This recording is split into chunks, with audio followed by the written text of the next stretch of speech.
Monsieur le Président, le 8 avril 2022, le Conseil régional de Bretagne adoptait par 75 voix sur 83 un vœu intitulé « Pour une Bretagne autonome dans une République des territoires aux fondations démocratiques fortifiées ».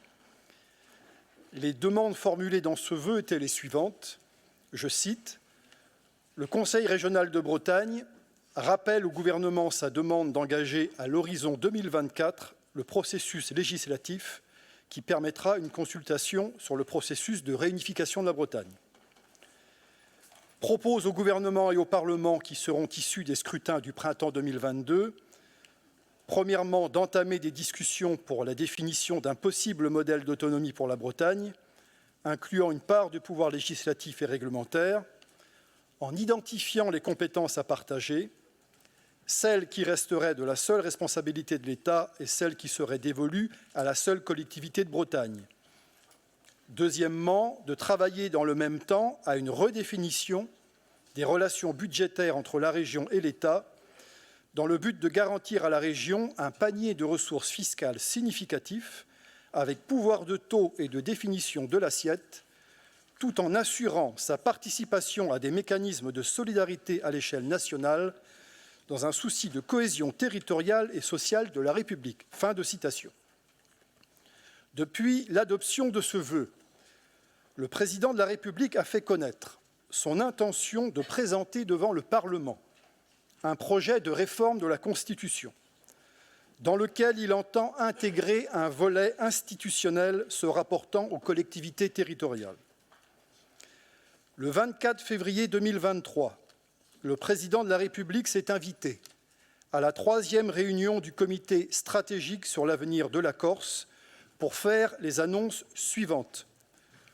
Premièrement, la confirmation de sa volonté de faire aboutir une réforme constitutionnelle en 2024 avec dépôt d'un texte au Parlement à l'automne 2023.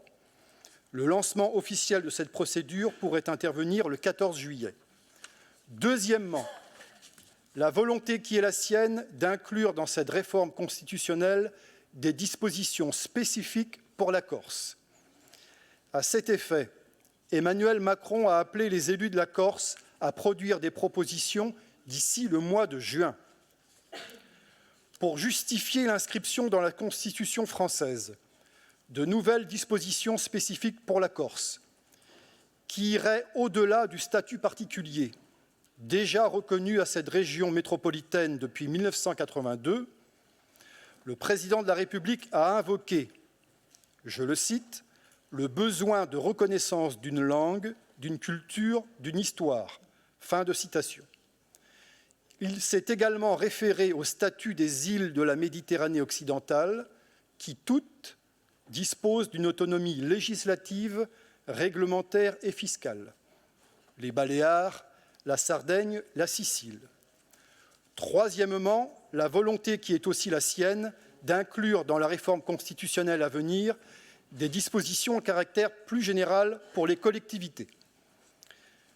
Puis, le 13 mars, en recevant à l'Élysée les représentants des associations de collectivités, le Président de la République a dit sa volonté de permettre, je le cite, « une vraie décentralisation qui impliquerait, a-t-il dit, le transfert du pouvoir normatif et fiscal dans les domaines de compétences attribués aux collectivités. » Monsieur le Président, dans ce nouveau contexte politique, est-il dans votre intention d'intervenir rapidement auprès du Président de la République pour que la rédaction du projet de réforme de la Constitution qu'il porte soit ouverte à la perspective d'une autonomie législative, réglementaire et fiscale pour une Bretagne réunifiée?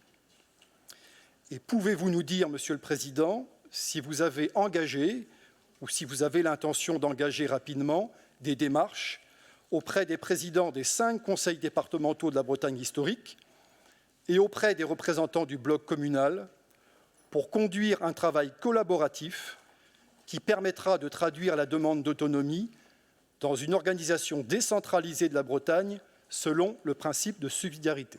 Je vous remercie. Merci à vous. Parole à Mickaël